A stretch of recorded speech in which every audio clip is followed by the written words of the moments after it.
Imagine being taken inside a classified facility, not as a scientist, but as a witness, and told you could never speak of what you saw.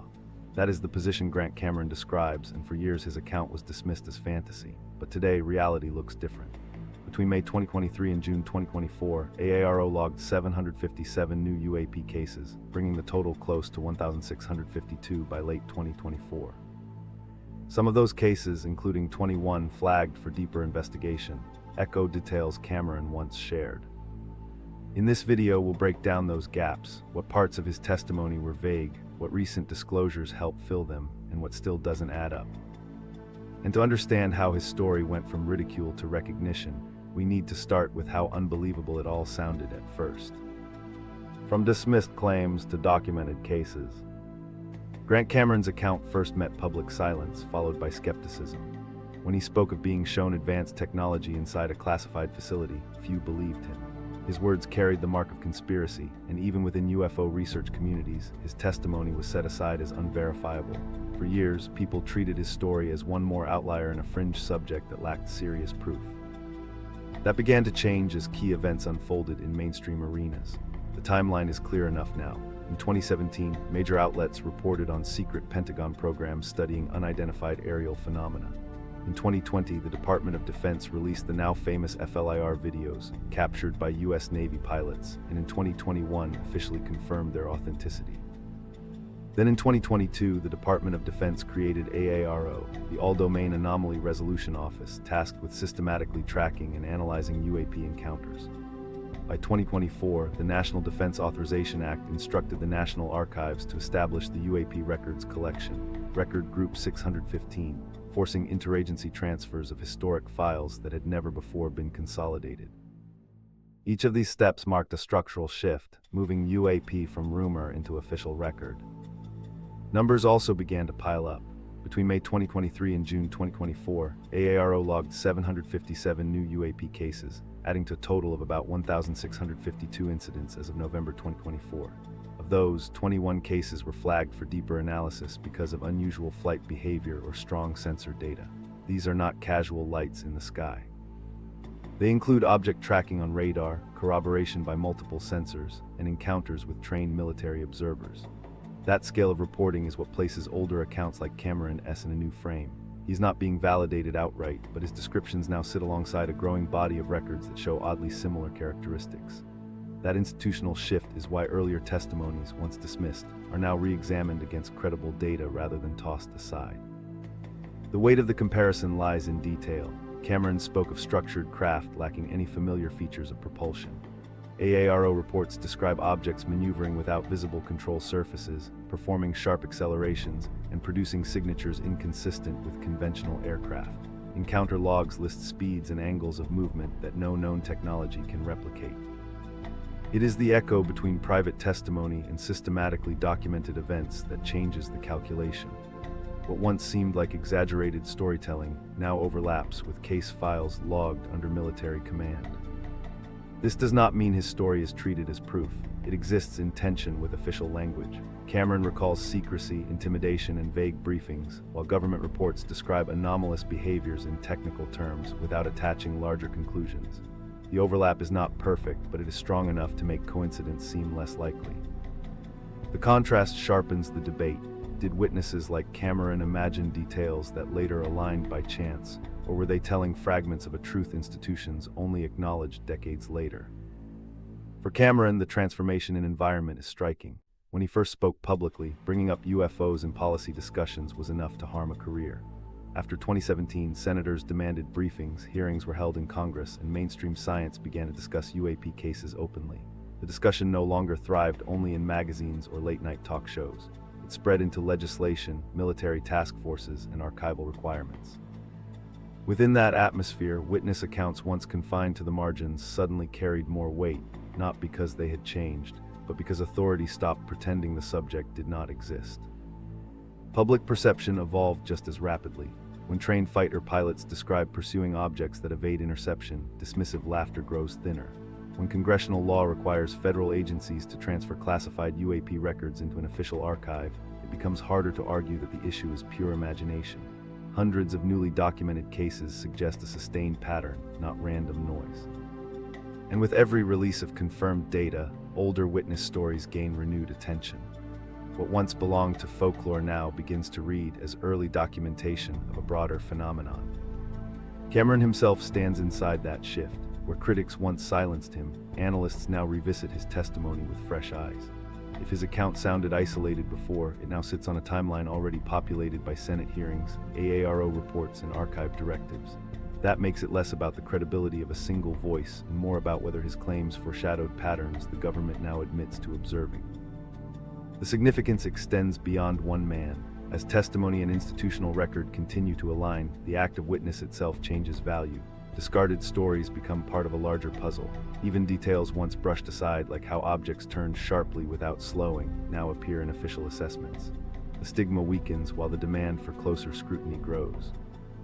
By the end of 2024, the evidence landscape is clear. Cameron's words live in a different era than when he first spoke them. He does not stand alone as the voice of the extraordinary. His recollections now resonate against documented events, logged data, and mandated archives. With every release of information, his account moves further out of speculation and closer into comparative evidence territory. That brings the focus back to the testimony itself, what he claimed to see, how it was presented, and what specific elements were blurred or missing.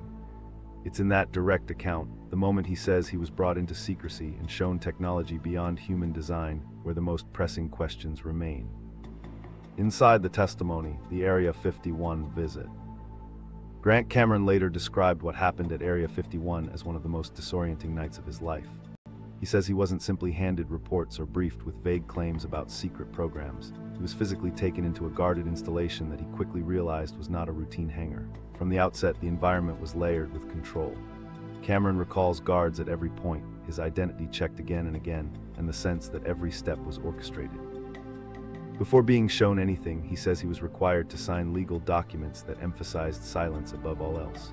Beyond an ordinary confidentiality agreement, these forms threatened severe consequences for disclosure. The warnings did not end with paperwork.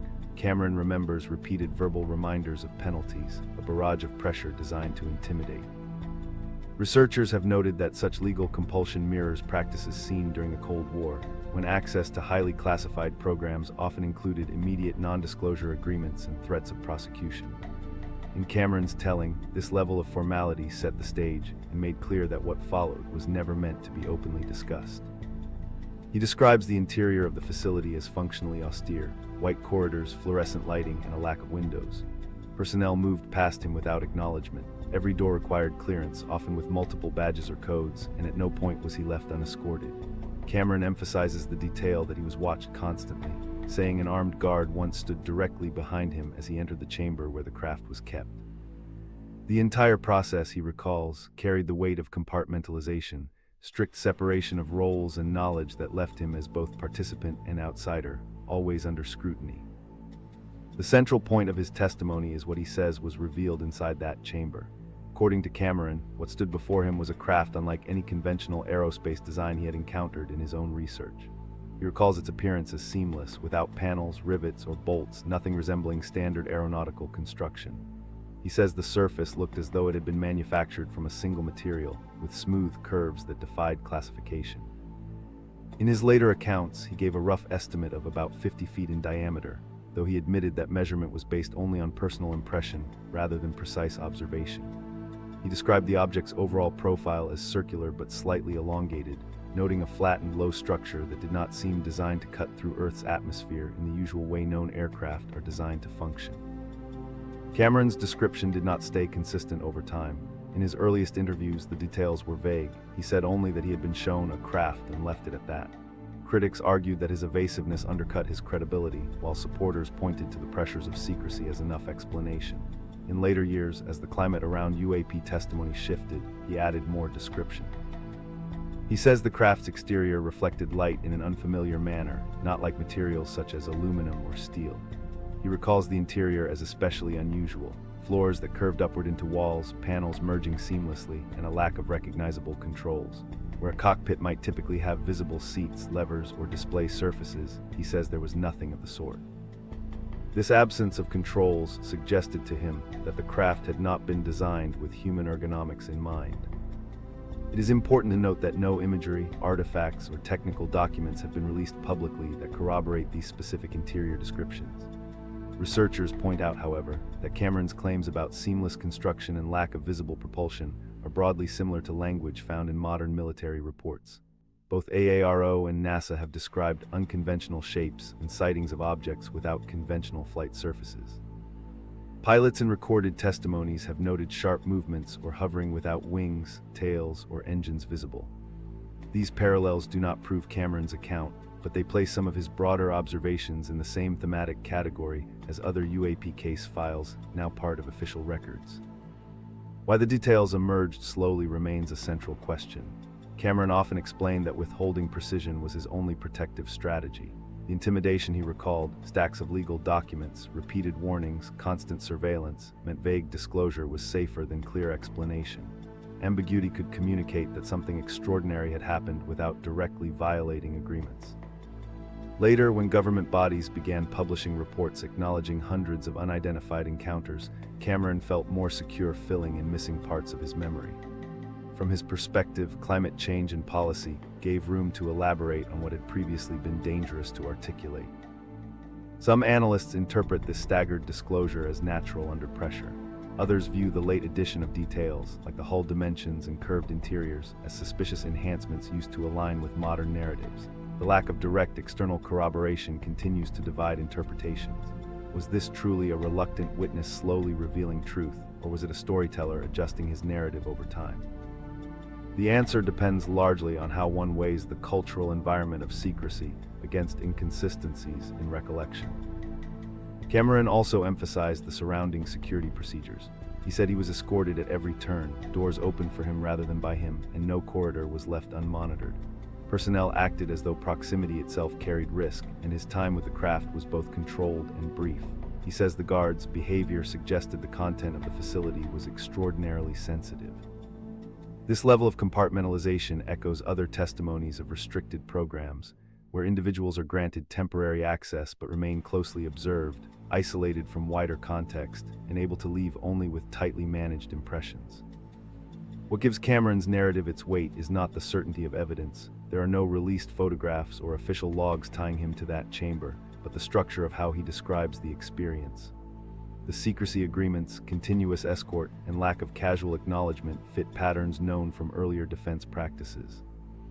Meanwhile, the anomalous qualities of the craft, as he recalls them, overlap with general descriptors found in later AARO case summaries: objects without visible propulsion systems, unusual proportions, and unconventional shapes. His testimony occupies a contested space where intimidation, recollection, and possible corroboration all intersect. As the story evolved through retelling, the combination of institutional secrecy and personal risk left a narrative half-formed, open to interpretation. Supporters argue that the vague-to-detailed progression reflects natural caution under legally binding silence. Skeptics call it a warning sign of retrospective embellishment.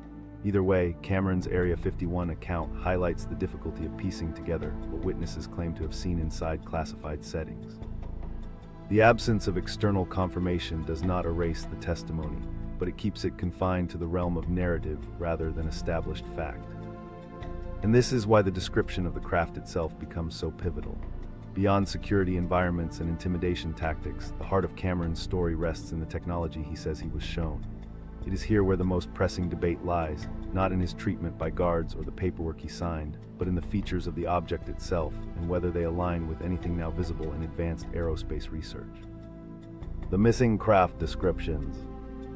When Cameron expanded on what he said he witnessed inside the facility, the persistent question became, what were the specific details of that craft and how do they compare to what investigators are now documenting?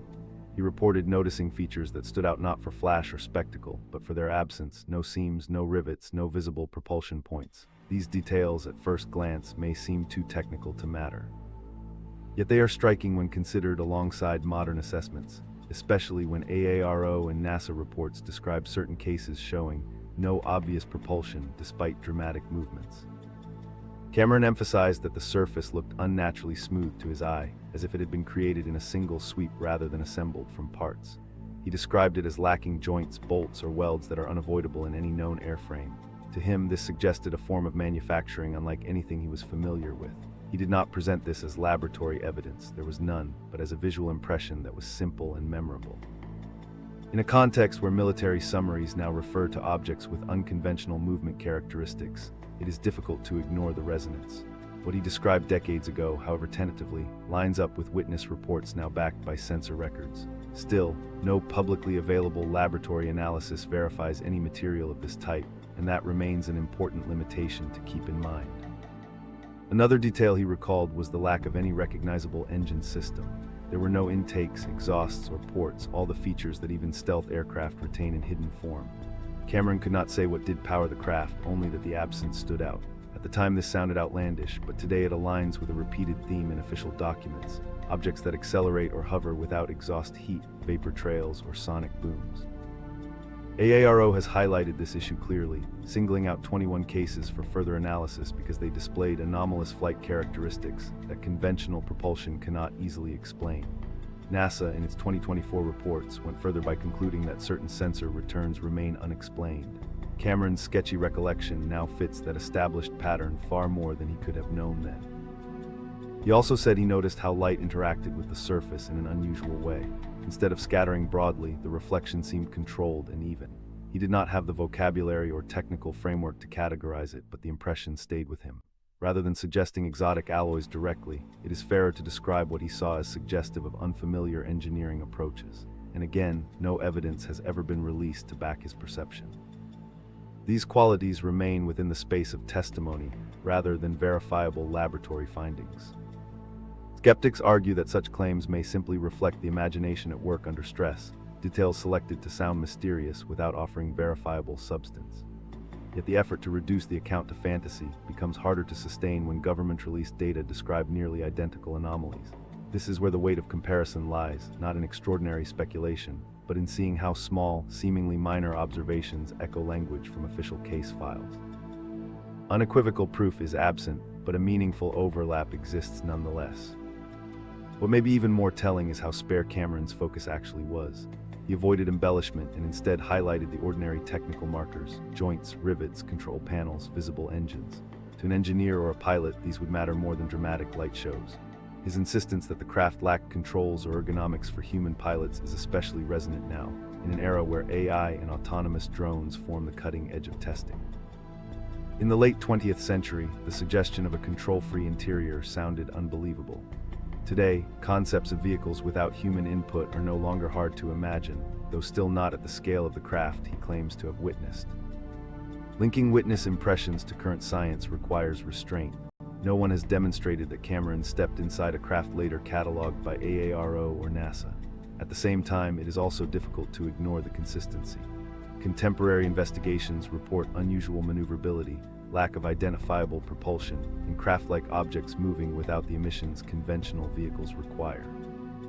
Cameron's account, drawn from memory, noted those same absences decades beforehand. The convergence does not resolve the question of origin, but it does close the gap between dismissed testimony and documented anomaly. The larger implication forces a narrow and uncomfortable question. If the craft was seamless and engine-free, he might have been placed in front of a very advanced prototype designed to look alien, or he may have genuinely encountered something that engineering still struggles to reconcile. These explanations remain unresolved, yet the fact that his testimony and modern data rest on the same descriptive features demands acknowledgement. For the public, the parallel creates a choice in how to interpret witness testimony. If simple, technical observations about rivets and engines resurface in government files half a century later, perhaps they should not be ignored no matter the source. The idea that someone noticed specific design markers that modern science also finds unexplained calls for more cautious reading than outright dismissal. At the same time, without physical corroboration, the account remains exactly that, one man's memory. Skepticism must always balance the echoes against the absence of hard proof. And so the craft Cameron recounted continues to invite puzzlement. Was it an impossible machine, a sophisticated black project shielded from public eyes, or simply his mind, pressured by circumstance, forming impressions that happen to align later? The details can be read in each of those ways, and no definitive closure has been reached. What is certain is that the overlap has grown stronger with time, and that grants his testimony a weight it never carried before. So while the missing craft descriptions present one of the most technically fascinating threads in his account, they are far from the only mystery. Within his testimony lies another element that has long baffled researchers, this time not about engineering, but about history itself. A claim involving one of the most recognizable scientists in the 20th century remains the most difficult part of his story to reconcile, and raises entirely different questions about what may have been recorded and forgotten in official archives. Einstein and the timeline mystery. Of all the elements in Cameron's testimony, the one that generates the most debate is his mention of Albert Einstein. Cameron relays an anecdote, often attributed in the past to broadcaster Frank Edwards, that Einstein once advised an American president not to provoke unidentified craft.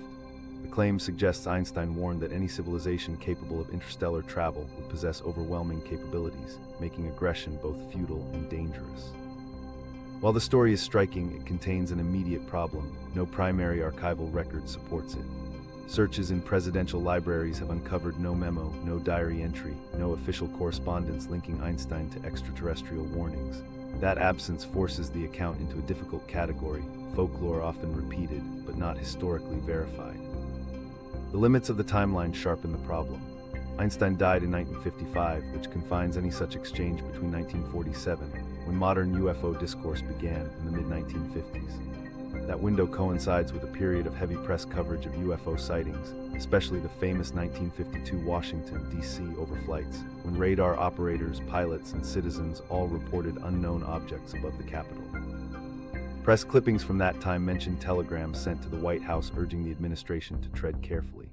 Edwards, a popular broadcaster of the era, claimed Einstein himself was among those who voiced caution. Yet when scholars review the Truman and Eisenhower libraries, the material that surfaces is sparse. A few telegrams from the public, some Robertson panel references, and little else. Out of millions of pages, there is no direct evidence of an Einstein intervention. This gap is crucial to note. On one level, it leaves Cameron vulnerable. By attaching Einstein's name to his claims, he invokes science's greatest authority but risks anchoring his story to a figure absent from the record. Critics argue that a warning of such magnitude, if ever given directly to a president, would almost certainly have left some footprint, whether a diary remark, a note in an aide's schedule, or a line in a memorandum. None have been found. On another level, though, the anecdote endures because it fits the cultural context. The early 1950s were saturated with headlines about saucers, fueled by Cold War anxieties. The idea that Einstein, a cautious voice on nuclear policy, might extend his concern to spacefaring visitors carried intuitive appeal, even if hard evidence never followed. This persistence raises the question, why did Cameron integrate the story at all? His earlier testimony described secrecy and intimidation, themes grounded in his own experiences. Yet invoking Einstein broadened the frame, suggesting that the same caution he described had once been recognized by the most famous physicist of the century. For audiences, the association lent weight. If Einstein supposedly urged restraint, Cameron's call for credibility seemed less isolated. But the tactic also backfires. Scholars see the lack of supporting record and respond by labeling the entire anecdote as unreliable. In their eyes, one shaky element can diminish the credibility of the whole narrative. From the standpoint of archival evidence, the story has always been tenuous. Presidential collections from Truman and Eisenhower have been searched extensively for UFO-related material. The results are underwhelming. Scattered mentions of flying saucers and telegrams, discussions of the Robertson panel in 1953, and general public correspondence reflecting the period's anxiety. What is missing is any trace of direct consultation with Einstein about extraterrestrials.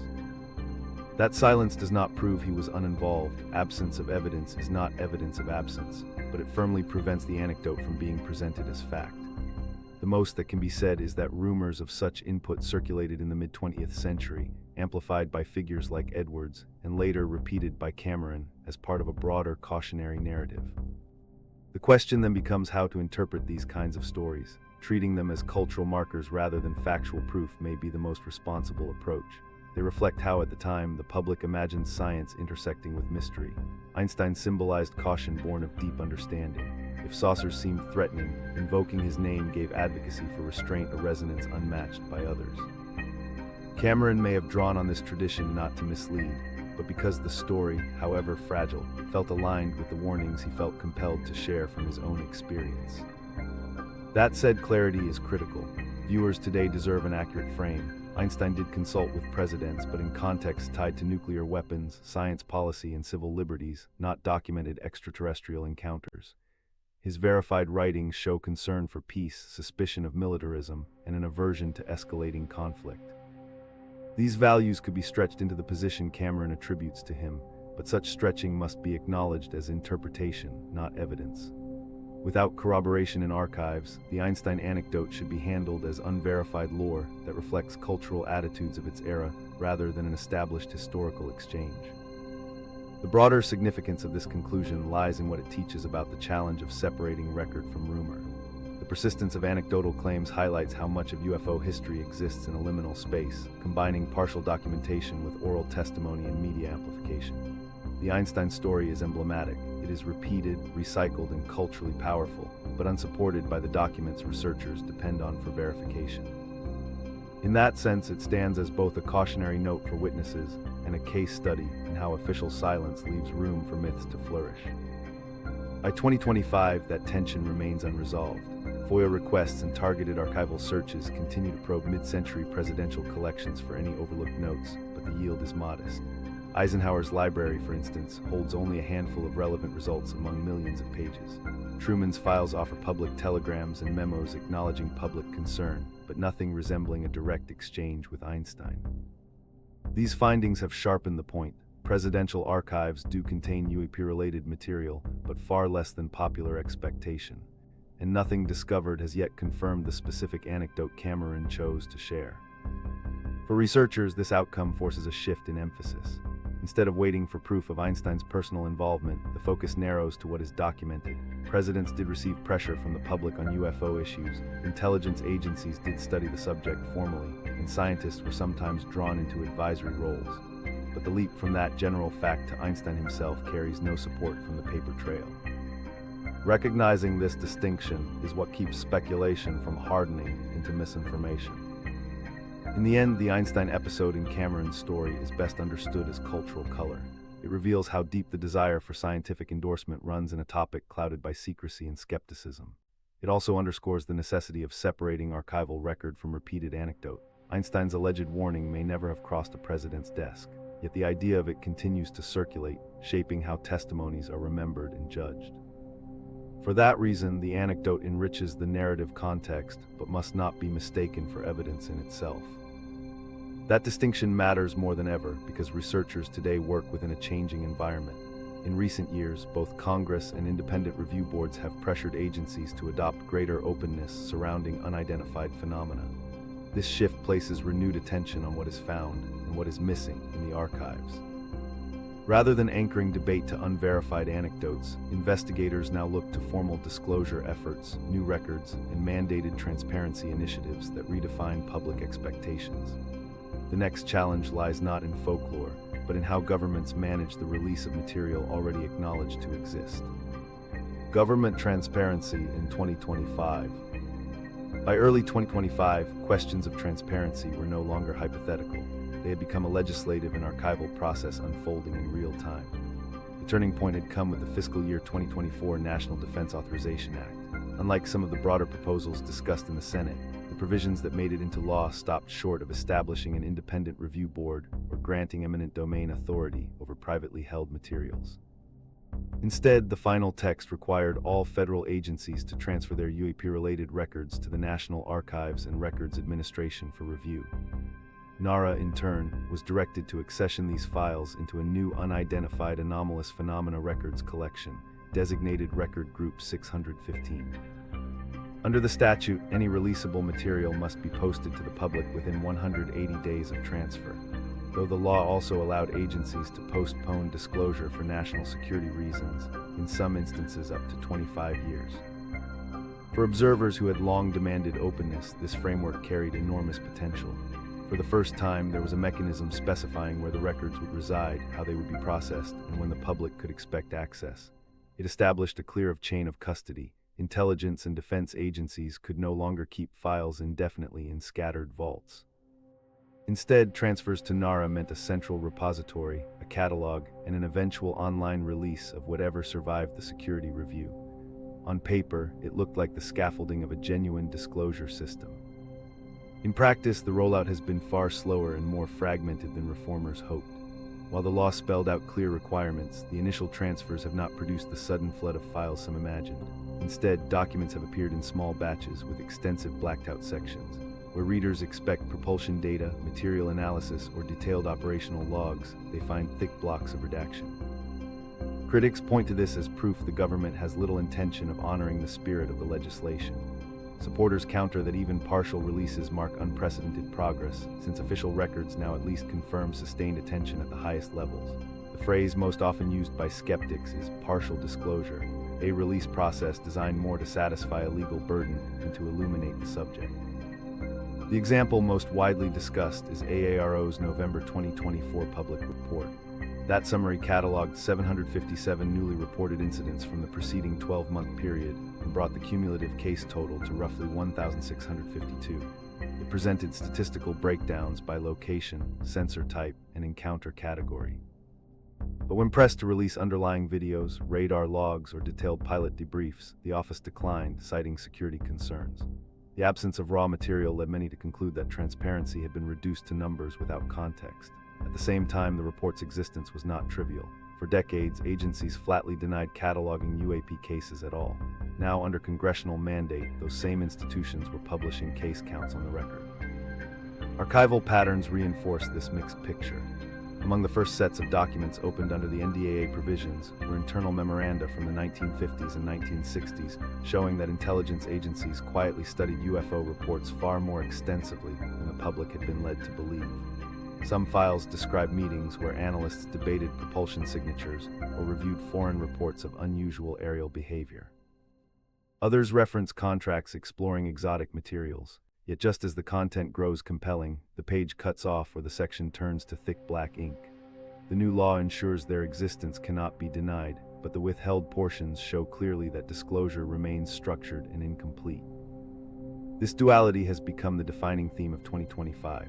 On one level, the landscape has shifted irreversibly. Laws now mandate disclosure, agencies acknowledge anomalies, and the National Archives is tasked with building the first centralized historical collection of UAP records. On another level, little of the material emerging so far provides clarity about the most contentious claims, propulsion systems, recovered technology, or the origin of anomalous craft. Each new release confirms without concluding.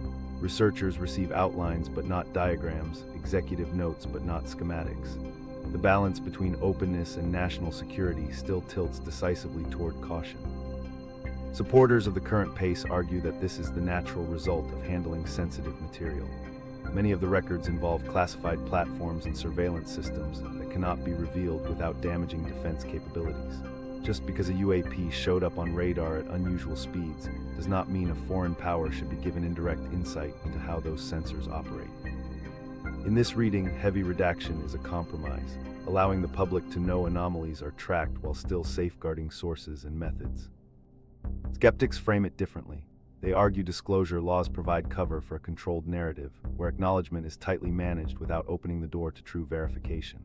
The observation that postponement clauses can delay key records for decades adds fuel to this belief. What is emerging, they say, is not disclosure as most citizens imagined it, certainly not the moment of revelation promised in past debates, but instead, a carefully timed release calibrated to preserve state authority. The effect of this partial disclosure shows clearly in public expectation. Anticipation surged with news of the NDAA provisions, only to flatten as releases materialized in fragments. Enthusiasm has not disappeared, but it has grown more measured. Researchers know where the records will go, and that more tranches will eventually be accessioned into Record Group 615. Yet they also know many of the most sensitive files may remain restricted for decades. The rhythm of disclosures, statistical reports from AARO, batches of archival material from NARA, now dictates the pace of inquiry. The mystery remains, bounded by the same national security arguments that shaped it long before transparency was legislated. AARO's briefings capture this atmosphere. At quarterly sessions, leaders of the office present incident counts, trends, and broad assessments. They emphasize multiple sensor confirmation, geographic clustering, and ongoing analysis of select high-interest cases. But when direct questions arise about propulsion methods, recovered artifacts, or biological evidence, the answers return to familiar ground. Classification prevents disclosure. The presence of the office gives weight to the subject, but the restrictions built into its function limit how far explanations can reach. By early 2025, this landscape presents itself as a paradox. On one hand, transparency is further advanced than at any time in history, laws governing the transfer of records, public recognition of UAP as a subject of national attention, statistics enumerating unexplained encounters. On the other hand, the same structures allow extensive redaction, postponement, and selective disclosure. The result is a situation neither fully open nor wholly closed, a liminal state where the ground shifts, but the central mystery remains intact. For citizens and researchers, the question that lingers is whether this is a staging point or an endpoint. Will records eventually reach the public in more complete form as security clauses expire, or is the current drip feed the final model of openness? The NDAA guarantees that more files will move into NARA collections in the years ahead, but whether those documents deepen understanding or merely extend the cycle of anticipation depends on what, if anything, remains unredacted. This climate of structured secrecy raises a final issue: how such control operates not just on information but on people. Legislative timetables, archival repositories, and redaction blocks all point to the institutional side of secrecy. Yet witnesses who describe direct encounters report a more human element, a sense of being scrutinized, managed, and pressed into silence. As the official disclosures unfold on paper, the underlying question shifts to how secrecy is enforced on the ground, in facilities where access is tightly regulated and every movement observed. That lived experience of control sits at the heart of what comes next.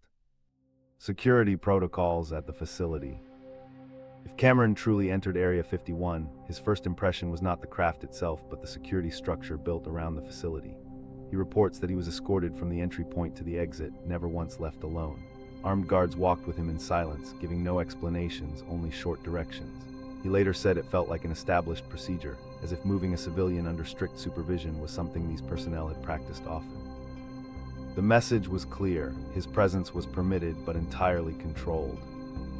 Cameron also describes how access was deliberately fragmented. Each door and corridor appeared designed to disorient, giving him no sense of the base layout. He recalls identification being checked multiple times, even by the same escorts. To him, it was not about verification, but about reinforcing that entry into each compartment was conditional and temporary. From his perspective, the architecture itself prevented anyone from forming a complete view. He says he was shown no more than a pathway of locked doors and controlled spaces, each closing immediately after he passed through. Alongside the physical security measures were the legal and psychological ones. Cameron reports signing thick non-disclosure agreements before being allowed further access. The documents, as he recalled them, used dense legal language and spelled out penalties with unusual severity.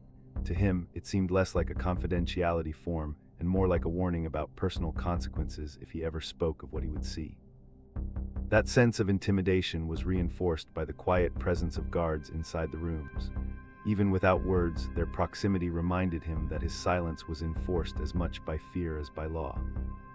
The effect, as Cameron tells it, was cumulative.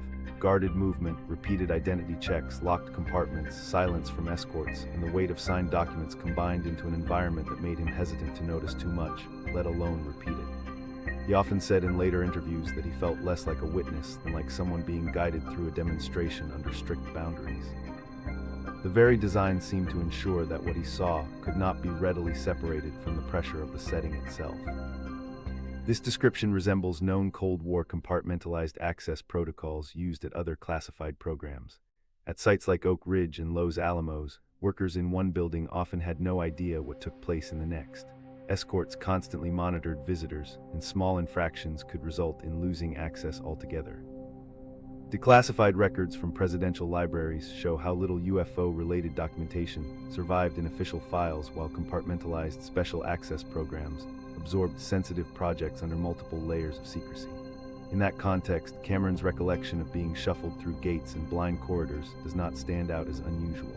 It fits a pattern of security systems built less around elegance than around control. What makes his account feel especially pointed are the psychological details. Cameron says he was never threatened outright, but the weight of signed NDAs and the silence of guards made him certain that speaking freely would invite punishment. He later admitted that for years, he avoided giving precise dimensions or technical details about the craft because he did not know where the limits of his signed obligations ended. That hesitation matches what other whistleblowers have recently described under legal protections. Some have said they too were warned of professional ruin or personal retaliation if they broke protocol. One former intelligence official, David Grush, reported retaliation after testifying in 2023, a reminder that security enforcement extended beyond the facility walls into a person's career and reputation. Cameron's account of being shadowed physically, guards close behind him, doors locking the moment he passed, adds another layer. While this may sound simple, the exact same measures are documented at secure sites tied to nuclear weapons and aerospace testing. Escorts ensure visitors never wander, never memorize facility layouts, and never see information not intended for them. The ordinary strictness of these rules is what makes Cameron's story difficult to dismiss outright. He may not be able to prove the nature of the craft he claims to have seen, but the security environment he describes does not require speculation. It reflects protocols familiar to anyone who has studied U.S. classified operations in the past 70 years. Seen through this lens, the credibility of his account does not depend entirely on whether the craft was extraterrestrial. Instead, it comes from how consistent his story of the facility's management is with security practices already documented. Escort, compartmentalization, intimidation, and psychological conditioning are the operational tools that shaped his experience. They do not in themselves prove the craft's origin, but they do demonstrate that the environment Cameron remembers was constructed with the same methods used at recognized Cold War-era installations. The result is a complicated kind of credibility. Cameron's central claim, the craft, remains debated, but his descriptions of the systems in place around him are much harder to question because they sound routine rather than sensational. That overlap with known history explains why his testimony has continued to attract attention even decades later. If nothing else, it suggests that even extraordinary-seeming accounts can be embedded in environments designed to look very ordinary in their procedure. This raises another question. Was Cameron truly alone in experiencing such a framework of access and intimidation, or were there others who passed through similar corridors under orders not to speak? His story may have begun in isolation, but over time voices from different sectors started to surface, hinting that the same layers of secrecy surrounded them too. Corroborating witnesses and testimonials. For a long time, Cameron's account felt like it stood in a vacuum, with little but speculation to surround it.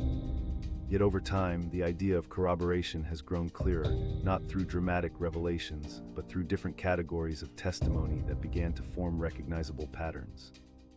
The story of corroborating witnesses falls into three main arcs: the off-the-record echoes that lingered for decades, the recent legal frameworks that allowed insiders to speak more openly, and the broader shift in perception once those voices began aligning on the same core details of secrecy and controlled exposure.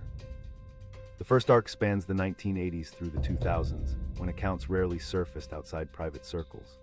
Emergency response crews assigned near restricted bases in Nevada spoke quietly of unusual drills, of being brought into isolated structures, and signing legal documents under strict watch. Airmen rotated onto those ranges described escort procedures that mirrored Cameron's own memory of being shadowed and compartmentalized. Their descriptions lacked detail about the craft itself, but reinforced the intimidating atmosphere: the escorts, the repeated ID checks, the warning that silence was expected. These insights were not published in official records. They circulated informally among researchers as fragmentary whispers. Lacking names, dates, or documents, they functioned as atmospheric notes, hinting that Cameron's recollections fit into a larger but still murky pattern. Investigators who collected these stories knew they carried no evidentiary weight, but they also recognized that consistency across professions, from pilots to logistics staff, suggested structure rather than mere invention. That wall of anonymity defined the landscape for decades. For most insiders, speaking publicly risked classification violations and career destruction. This culture of silence ensured Cameron's decision to go on record left him exposed to criticism for standing alone. The lack of corroboration gave skeptics an easy counterpoint. If secrecy really operated as he described, why had no one else said so? The answer rested in institutional risk. Without legal cover, testimony could end careers or revoke lifelong clearances. In that environment, the presence of rumor without attribution was not evidence of falsehood, it was a measure of the stakes. The second arc began in 2022, when Congress established the All-Domain Anomaly Resolution Office, AARO, to create a central hub for anomalous case reporting. The following year, the fiscal year 2023 NDAA included explicit whistleblower protections, shielding individuals who disclosed knowledge of UAP programs and speaking to designated bodies like Congress or the Inspector General. These legal provisions mattered because they removed what had always been the greatest barrier: fear of reprisal. Congressional hearings in July 2023 demonstrated the effect. For the first time in U.S. history, multiple figures with direct military and intelligence backgrounds, David Grush, Commander David Fravor, and Lieutenant Ryan Graves, testified under oath about unexplained encounters and the structural silencing that surrounded them. The hearings made visible what had long been invisible, that testimony could be given legally, preserved on record, and debated without destroying a career. As news reports highlighted at the time, congressional hearings in 2023 and the establishment of AARO in 2022 created a legal and institutional environment that allowed more insiders to speak. These events transformed the culture of corroboration, shifting it from rumor networks to congressional transcripts. The examples offered in those hearings matter. Graves, a former Navy pilot, recounted that during his flights off the East Coast, radar contact with objects was so frequent it was considered routine. These were not anonymous whispers, they were logged by systems and experienced by multiple crews across years of operations. Fravor, recalling the 2004 Nimitz Carrier Group incident, described pursuing a tic-tac object that showed no wings, no exhaust, no visible means of propulsion. A description that mirrors the kinds of design absences Cameron had emphasized in his own story decades earlier. Grush, though not describing a specific encounter, testified that through official channels he had been told of long-running programs managing recovered technologies, programs he had not personally accessed but that colleagues had described. Each testimony stood on its own terms, but together they normalized the sharing of experiences once considered too dangerous to articulate. The ripple effect was immediate.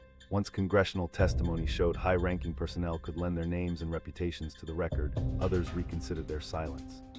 Emergency management officials and aerospace contractors began offering structured depositions, now under legal protection, that mapped back to the same recurring patterns: escort procedures, intimidating legal agreements, and restricted compartments cut off even from those working on neighboring projects. FAA channels also began transferring UAP reports into AARO's intake system, reflecting increased trust in institutional pathways. By 2025, corroborating voices were no longer just the fuzzy background of the field, they were anchored in official logs and congressional transcripts. This brings us to the third arc, the formation of a genuine chorus. It does not mean that Cameron's every recollection has been confirmed by these later testimonies. It does, however, mean that the culture of silence that once isolated him no longer defines the subject as completely as it did. Where one name once stood alone, today many more share the stage: pilots with multiple sensor recordings, intelligence officials invoking classified records, emergency staff describing controlled procedures. It is the overlap in structure that gives new credibility. Escorts, NDAs, compartmentalization. The same building blocks repeated across careers create a framework too consistent to dismiss entirely. New corroborating accounts strengthen that pattern, but they do not automatically confirm every detail of Cameron's original claims. Instead, they shift the probability landscape, moving his testimony from an outlier to an early data point within a broader continuum of secrecy and witness experience. Balanced against this new openness remains the problem of limits. Even with whistleblower protections and AARO's case reporting, most testimonies stop short at the same boundary Cameron reached: description of setting, atmosphere, and procedure. The environment can be painted with some clarity, but conclusive evidence of physical craft or materials rarely enters the public record. What emerges is consensus on how secrecy works, not direct proof of what is being hidden. This paradox, alignment without confirmation, defines where the story now stands. Cameron's account, once derided for standing in isolation, is now accompanied by a collection of echoes grounded in official transcripts, sightings by trained personnel, and statements legally shielded from reprisal. Yet even as the number of voices grows, the central question has shifted to something more tangible. If so many professionals describe the procedures, where is the physical proof that those procedures guarded? What was actually housed in those restricted hangars, and why does so little material ever reach open science? That question remains the hinge point of credibility. Witnesses can multiply, security tactics can be described, and institutional culture can be mapped. But in subjects such as this, enduring weight rests on physical evidence itself, the kind of samples or artifacts that can be tested independently and verified in laboratories. It is here, in the absence or suppression of that material, that the greatest tension still exists. The missing physical evidence. What has shaped the debate most strongly is the absence of something tangible, the question of physical evidence. Testimony can generate discussion, documents can be declassified, and statistics can be published. But the question that lingers is simple. Where are the fragments, alloys, or components that would ground these claims in laboratory fact? Cameron spoke of being shown craft and unusual materials, and others through the years have told similar stories. Yet none of it has transitioned into publicly available, independently verified samples. That absence is not peripheral, it is central. Without a chain of objects to study, the testimony remains locked in uncertainty. Rumors of mysterious metals have circulated for decades. Some stories describe alloys that seem to regain shape after stress. Others reference supposed fragments with isotopic ratios outside known terrestrial ranges. These accounts became staples of UFO discourse, but they remain anecdotal rather than evidentiary. To be clear, no publicly available, peer-reviewed analysis has ever confirmed the existence of such materials. While figures in the UFO community, from Roger Lair's claimed implant cases to unnamed contractors, have repeated allegations of odd isotopic results, none of these claims have produced verifiable data traceable through proper scientific channels. For researchers, that distinction is critical. Without provenance and analytic confirmation, such stories remain folklore rather than evidence. Public records confirm this contrast. In response to Freedom of Information Act requests, thousands of government documents have been released over the decades. The most that they contain are references to materials research or advanced alloys, often with accompanying redactions. Nowhere do they provide physical catalogs or artifacts transferred for verification. Supporters argue secrecy is obvious. No government hoping to maintain control would release samples that reveal either advanced non-human craft or even its own classified programs. Yet for the public, these partial glimpses only highlight the missing core. The pages admit study but never produce proof. The implications reach beyond the folklore of strange metals. Science depends on replication and chain of custody. If a genuine anomaly entered an open laboratory, it would not be enough to test its composition quickly. Establishing the history, where it came from, under what conditions it was retrieved, and how it was safeguarded, matters as much as the results themselves. No research group will risk publication without that clarity, knowing that without provenance, findings will collapse under scrutiny.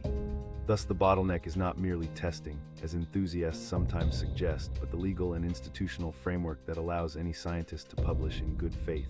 That framework has never been opened. The 2024 National Defense Authorization Act brought expectations of progress. Its provisions required agencies to transfer UAP-related records to the National Archives and to create the UAP Records Collection, Record Group 615. This was hailed as a breakthrough in transparency. Yet those same rules permit postponement of certain disclosures for up to 25 years if security concerns are cited. And crucially, nothing in the law forces the release of physical samples. Records, memos, and summaries may eventually appear in public reading rooms, but fragments of alleged craft remain shielded. This means that even under expanded transparency, the most powerful form of confirmation, public testable materials, remains cut off as a matter of policy. That reality exposes the double bind of research in this field. Witness testimony continues to align, censor returns continue to build in government reports, and the paper trail confirms at least a baseline of classified study. Yet science waits at the threshold of physical data it cannot access. Each rumor about hidden alloys only expands the circle of curiosity while reinforcing the conclusion. If anything exists, it is kept behind layers of classification and private contracting. Those who support Cameron point to this as the inevitable reason nothing more has surfaced. Critics treat the absence as final proof that nothing extraordinary was ever there. Still, the detail in the rumors is difficult to ignore.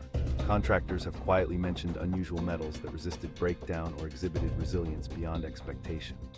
Laboratory staff in unauthorized whispers spoke of projects linked to aerospace firms with no public-facing result, but again, the link is never complete. A fragment without documented origin is no evidence at all. Without provenance, no journal, no university, no independent agency will certify findings. This broken chain of custody ensures the strongest kind of evidence remains perpetually out of reach. Some defenders have suggested that anomalous fragments could already exist in private hands without being recognized, indistinguishable from scrap material until examined in detail. While theoretically possible, the same barriers apply: provenance and documentation. Without an unbroken record tracing the object to an authorized recovery, any discovery struggles to rise above claims of misidentification or hoax. It remains speculation until it survives both laboratory verification and public disclosure. The question then widens: if such materials exist, why keep them hidden? Several rationales are often suggested. First, technological advantage. If an engineered alloy surpasses known methods, duplication must be controlled. Second, national security. If rivals gain access, classified defense strategies could be compromised. Third, public perception. Introducing undeniable alien material could destabilize institutions already under strain. These arguments, true or not, support the logic of secrecy, but they also maintain the stalemate.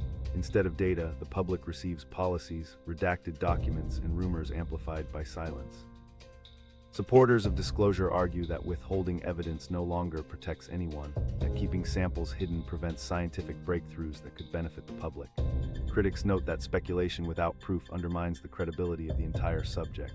Both communities converge on the same tension. Until objects are openly tested and verified, discussion will continue without resolution. Even the official narratives know this. Agencies understand that testimony attracts attention, but risks derision if unsupported. That is precisely why the absence of public physical evidence is the defining limitation of UAP study. And that limitation has not changed despite the reforms of 2024. Congressional mandates have forced a new kind of openness, but within narrow boundaries. AARO reports continue to catalog unexplained incidents, NASA statements acknowledge readings without immediate answers, and the National Archives now accepts records under strict time delays. But across all of these, one simple fact holds: no publicly available, independently confirmed sample of non-human material has been released for scientific study. That policy reality grounds the larger truth. Archives can open, testimonies can multiply, and redacted reports can highlight anomalies. Yet until an object from these claims enters public laboratories with verified provenance, the conversation remains suspended. Researchers cannot escape this impasse because science requires evidence presented through established processes. Rumors may continue and contract staff may hint at projects, but peer-reviewed publication has never followed. So the balance remains: tantalizing accounts against the void of physical fact. The landscape of disclosure has shifted, but its core absence persists. Agencies admit anomalies, officials discuss programs, Congress legislates record storage, but as of the latest releases, the strongest kind of confirmation has still not been offered. That absence defines where the debate stands and sets the stage for a different kind of scrutiny. If defense offices control access to materials, another institution has attempted to widen the lens, one that frames the phenomena less through secrecy and more through structured scientific inquiry. NASA's entry into the debate. By 2024, UAPs had shifted from being handled almost exclusively within military and intelligence frameworks to being treated as a subject for open scientific inquiry. That moment came when NASA entered the discussion with an independent study it commissioned in 2022 and released publicly in 2023. Unlike the Department of Defense, which framed reports primarily through security and defense concerns, NASA emphasized method and transparency. Their stated mission was straightforward: assess whether unexplained aerial phenomena could be better understood with existing scientific tools, and if not, determine what new methods or data collection standards were needed. The agency's independent panel, comprising experts in physics, engineering, data science, and atmospheric sensing, made it clear from the beginning that its approach would differ. Their role was not to evaluate classified military systems or combat narratives, but to analyze patterns across civilian data streams and open-source sensors. As they explained in public briefings, the main value of their involvement was to reset the conversation onto scientific ground. While defense channels often focused on surveillance and tactical risks, NASA concentrated on measurement, consistency, and the reliability of instruments already used for space and Earth science. In September 2023, NASA summarized its study with a conclusion that was both restrained and significant. The panel stated directly that it had found no evidence of extraterrestrial technology or alien craft. At the same time, it noted that a subset of the cases under review remained unexplained. More importantly, it highlighted that the current data environment was insufficient, fragmented between agencies, reliant on sensors not designed for anomaly tracking, and difficult to share across institutional lines. Their formal recommendation was that the United States adopt more standardized sensor systems, promote open data sharing, and encourage cross-institutional research to close the gaps in analysis. That balance, denying proof of alien origin while admitting unresolved anomalies, was the hallmark of NASA's message. The way NASA framed its findings mattered to how scientists and the public perceived the subject. Any suggestion that the agency had confirmed extraterrestrial craft would have dominated headlines. Instead, NASA emphasized what it had not found. The absence of definitive evidence was front and center. Yet the fact that inconclusive anomalies persisted, and that they were being openly acknowledged by the country's space agency, was itself a shift. It signaled that unexplained cases could no longer be dismissed out of hand or buried in classified settings. For the first time, the scientific establishment admitted in plain terms that some sensor readings lacked conventional explanations and that better data collection was required. What stood out in NASA's work was its reliance on multiple instruments. Whereas earlier military reports often depended on pilot testimony or limited radar logs, NASA sought patterns across optical sensors, ground-based observatories, and satellite instruments. In some cases, unusual readings appeared simultaneously on different systems. A radar track aligned with optical observation, or a thermal anomaly confirmed through secondary instruments. This multi-sensor method was not presented as evidence of alien technology, but as a demonstration that the phenomena produced measurable results across independent platforms. Multi-sensor corroboration is literally the standard in disciplines like astronomy and climate science, and its application here gave the anomalies a new kind of credibility. It is in this methodology that parallels emerge with earlier testimonies, even if unintentionally.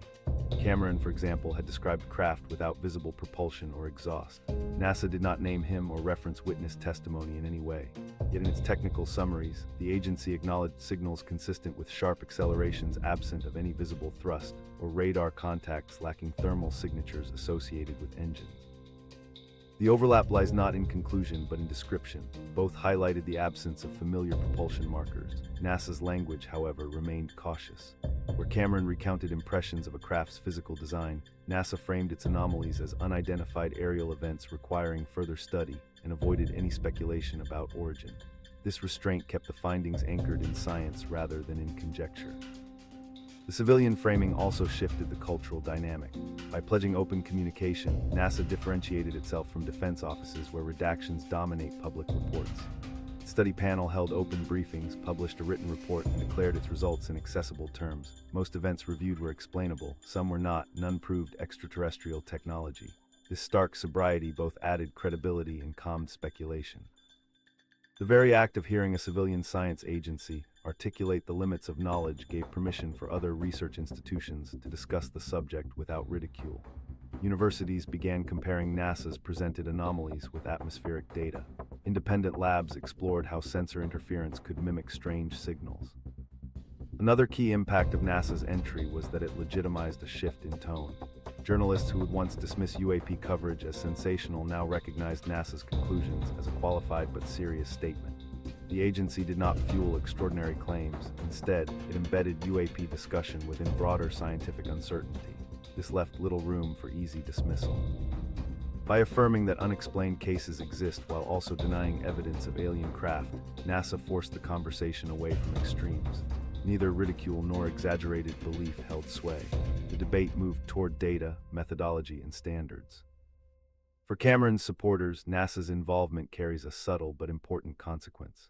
While the agency makes no endorsement of his testimony, its findings inadvertently place his once criticized descriptors inside a broader scientific context. Reports of motion without visible propulsion now appear not only in decades-old anecdotes, but also in present-day sensor logs examined by NASA's review. That parallel does not validate his claims, it simply reduces the argument that his descriptions were implausible on their face. If respected scientific institutions acknowledge data of similar character, the gap between testimony and accepted anomaly narrows. Still, NASA's cautious tone underscores the difference. It stresses the need for more data, not narrative conclusions. By late 2024 and into 2025, the significance of NASA's role became clear. Their study represents one of the first times a civilian science institution acknowledged anomalies in open briefings with a commitment to continued monitoring. They framed UAPs not as proof of extraterrestrial life nor as objects of derision, but as questions for science to pursue systematically. Within this framing, witness accounts no longer exist in isolation. They sit adjacent to data anomalies recorded by instruments designed for unrelated purposes. That juxtaposition expands the discussion beyond secrecy into scientifically testable terrain. NASA's entry into the debate has not answered the underlying questions. The agency itself has emphasized the provisional nature of its findings. With limited case counts, restricted data sets, and heavy dependence on instruments not designed for UAP study, it cannot draw final conclusions. What it has done is change the ground rules. The presence of unexplained signals is now admitted in public science. The absence of conclusive evidence is also defined. Researchers are left with both a responsibility and an opportunity to improve sensors, share data more openly, and test anomalies without presumption. This framework neither solves the mystery nor dismisses it, it institutionalizes it within science. That is why NASA's involvement matters. It introduced a civilian model for examining phenomena once dominated entirely by classified defense narratives. It showed the limits of current understanding, acknowledged what cannot yet be explained, and emphasized the need for better instruments and data transparency. At one level, it offered restraint. At another, it introduced a more credible stage for inquiry. Most importantly, it shifted the weight of debate from anecdote toward evidence, even if the evidence remains incomplete. As the conversation now develops beyond 2025, the NASA study stands as a pivot. The public can see anomalies framed in the precise language of science rather than speculation. Yet the next question hangs unresolved. If evidence is acknowledged but controlled, are we witnessing genuine openness or a carefully managed process? That uncertainty has long surrounded the subject, and it continues to shape expectations of what the next stage of disclosure may really represent. Controlled disclosure or genuine truth. The modern debate now revolves around a pressing question. Are we witnessing genuine transparency, or are we being guided through a carefully staged process of controlled disclosure? That tension sits at the center of how today's reports, hearings, and archives are interpreted. On the surface, the progress feels historic. Agencies publish case counts, anomalies are acknowledged in official summaries, and laws require government offices to send UAP files into the National Archives. Yet the content that emerges is invariably partial, structured releases paired with redaction, acknowledgement balanced with postponement. The core dilemma becomes whether this is a meaningful step toward full disclosure or a deliberate system built to manage public perception without ever offering conclusive answers. Controlled disclosure theory does not arise in a vacuum. History shows that the government repeatedly did investigate UAPs, but its conclusions often frame the phenomenon in limited terms. During the 1950s and 1960s, for example, the U.S. Air Force ran Project Blue Book. Thousands of cases were logged, hundreds remained unexplained, yet the public conclusion insisted no evidence of extraordinary technology had been confirmed. At the same time, the Robertson Panel, a group of scientists and intelligence officials, summarized its position with recommendations to reduce public fascination and treat sightings as potential distractions. The message to the public was consistent. Yes, UAPs exist in reports, but no, they carry no deeper significance. Critics interpret this as a pattern designed to recognize anomalies while discouraging further inquiry. This pattern, the acknowledge but limit model, fuels what later generations came to call controlled disclosure theory. That same rhythm recurred over the following decades. In the 1970s and 1980s, Freedom of Information Act releases brought public glimpses of how intelligence channels had continued monitoring sightings. But those pages arrived blacked out, with entire paragraphs reduced to solid ink. The 1990s saw Area 51's presence admitted, but explained only in terms of test aircraft programs. Each disclosure created headlines, yet none produced breakthrough clarity. What reached the public seemed designed to validate interest but deny closure. Over time, that cycle built a steady impression. Openness continually appeared in fragments but never advanced to full transparency. Today's landscape feels like a repetition, but on a larger scale. Pentagon reports now admit there are more than 1,600 logged incidents, 757 from a single 12-month window between May 2023 and June 2024, and note that at least 21 cases stand out for unusual performance characteristics. AARO holds press briefings specifically on this data, and NASA conducts independent civilian studies. These numbers would have been unimaginable in official statements a generation ago, yet the documents that accompany them remain guarded. Case files appear in summary, not raw format. Redactions obscure propulsion, classification prevents access to footage, and descriptions of suspected materials are incomplete. To advocates of the controlled disclosure model, these limits look intentional. The public is allowed to know anomalies exist, but not what they are. Legislation in 2024 sharpened the debate. The National Defense Authorization Act mandated a new UAP records collection at the National Archives. Federal agencies must transfer responsive files, and NARA must review them for eventual release to the public. On paper, this created structure where none had existed before, a centralized record group, public postings, and legal timetables. But the same law authorizes agencies to postpone sensitive records for up to 25 years. This means the central achievement of the legislation is double-edged. It ensures preservation and confirms official study, while equally guaranteeing that some of the most consequential material may remain inaccessible for a generation. The reality of phased release is now codified in law. This rhythm of openness and withholding, case counts without raw data, documents with redactions, archives with postponement clauses, forms the heart of current controlled disclosure arguments. When information arrives only through structured briefings, carefully timed reports, and legally delayed archives, it suggests management rather than uncontrolled transparency. Critics emphasize how such coordination prevents public debate from ever reaching definitive conclusion. At the same time, defenders argue it demonstrates measured responsibility, acknowledging anomalies while shielding sensitive defense methods and technologies. It is equally possible that the pattern does not require a single orchestrator. Bureaucracy itself generates compromise. Some factions within government favor transparency, others safety and silence. The documents that reach the public could reflect that ongoing tension rather than a master plan, but for outside observers the effect is similar. Information trickles forward, just precise enough to affirm mystery but not to resolve it. What one group sees as coordinated control, another sees as bureaucratic caution. For witnesses like Cameron, the impact is personal. His testimony, once dismissed outright, now unfolds in a climate where official records recognize similar phenomena, yet even recognition stops short of validation. The archives confirm investigations, AARO logs anomalies in official counts, NASA concedes some cases remain unexplained, but the decisive piece, the physical evidence Cameron described, remains absent from public view. In controlled disclosure theory, this outcome is inevitable.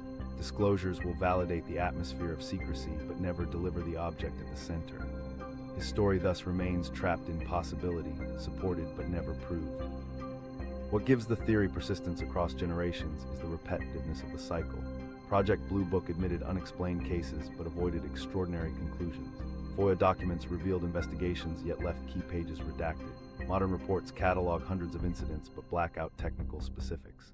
NASA's independent study echoed the same pattern by emphasizing unexplained cases without suggesting alien origin. The consistency suggests continuity. Whether that reflects deliberate strategy or institutional habit, controlled disclosure proponents see reinforcement of a long-standing pattern, reveal fragments, retain control, and prevent final conclusions. The contrasting interpretation is that gradual accumulation is itself progress. Each report, even if partial, adds another data point to the historical record. Where once insider testimony evaporated in silence, it now exists alongside documented case logs. Transparency advocates argue that no single release should be measured for final closure. Instead, the cumulative effect creates pressure that eventually overwhelms secrecy. What appears as delay today could be the scaffolding of disclosure tomorrow, as the volume of uncontested incidents eventually makes withholding untenable. The tension between these two readings defines the present moment. Advocates of controlled disclosure see design and pacing, timed disclosures paired with limits to ensure the public never receives resolution. Advocates of genuine stepwise transparency see a system straining under competing demands, giving up ground incrementally and inevitably moving toward fuller openness. Neither side has been able to resolve the paradox. Each new year produces facts sufficient to extend debate, but insufficient to end it. The 2024 NDAA postponement clause exemplifies this unresolved state. It guarantees that the most sensitive records will not surface until decades later, if ever. That codified delay means immediate final closure is unlikely. For advocates of full disclosure, this proves management. For believers in incrementalism, it means time is required before the material can safely reach daylight. Either way, the result is no sudden revelation, only a process stretched across decades. So the question remains, and it is as much for the audience as it is for policy analysts. Are we witnessing a carefully managed narrative designed to acknowledge anomalies without truthfully engaging them? Or do these structured disclosures represent slow but genuine progress toward openness? Is this phased release a path toward full disclosure, or a permanent compromise between secrecy and public pressure? That unresolved balance brings us back to testimony like Cameron's. For decades, it stood as one person's story in a void of official denial. Today, it shares a stage with incident logs, whistleblower protections, and archived files. The contrast between those two eras underscores the shift. The question now is what weight the system allows his testimony to carry. whether it remains an anecdote surrounded by fragments or joins a continuum of evidence that eventually tips into confirmation. It is this balance between controlled narrative and emerging openness that determines the legacy of the present moment. Redactions, postponed archives, and partial reports ensure that certainty remains withheld. Yet acknowledgement, case counts, and scientific studies ensure the phenomena cannot be dismissed. That paradox leaves the public caught between belief in a hidden truth and recognition of incremental progress. This unresolved state frames not only the testimony of witnesses, but also the expectations of society at large. And it is within that unresolved state that older stories like Cameron's no longer fade into dismissal. They now intersect with data, legislation, and scientific recognition, forcing us to ask if what once seemed isolated is part of a broader record still unfolding. What once sounded like a solitary voice now resonates against the weight of official acknowledgement, raising questions that are not easily set aside. Grant Cameron's testimony no longer stands apart from the record. By late 2024, AARO had logged 757 new UAP reports in a single year, bringing its total caseload to around 1,652, with 21 incidents flagged for deeper study. NASA's independent review found no proof of extraterrestrial technology, yet acknowledged data that remains unexplained. And under the FY 2024 NDAA, all federal agencies must transfer UAP files into a National Archives collection, though releases can be postponed for up to 25 years. So what do you think? Is this the beginning of true disclosure or a controlled narrative? Share your view in the comments.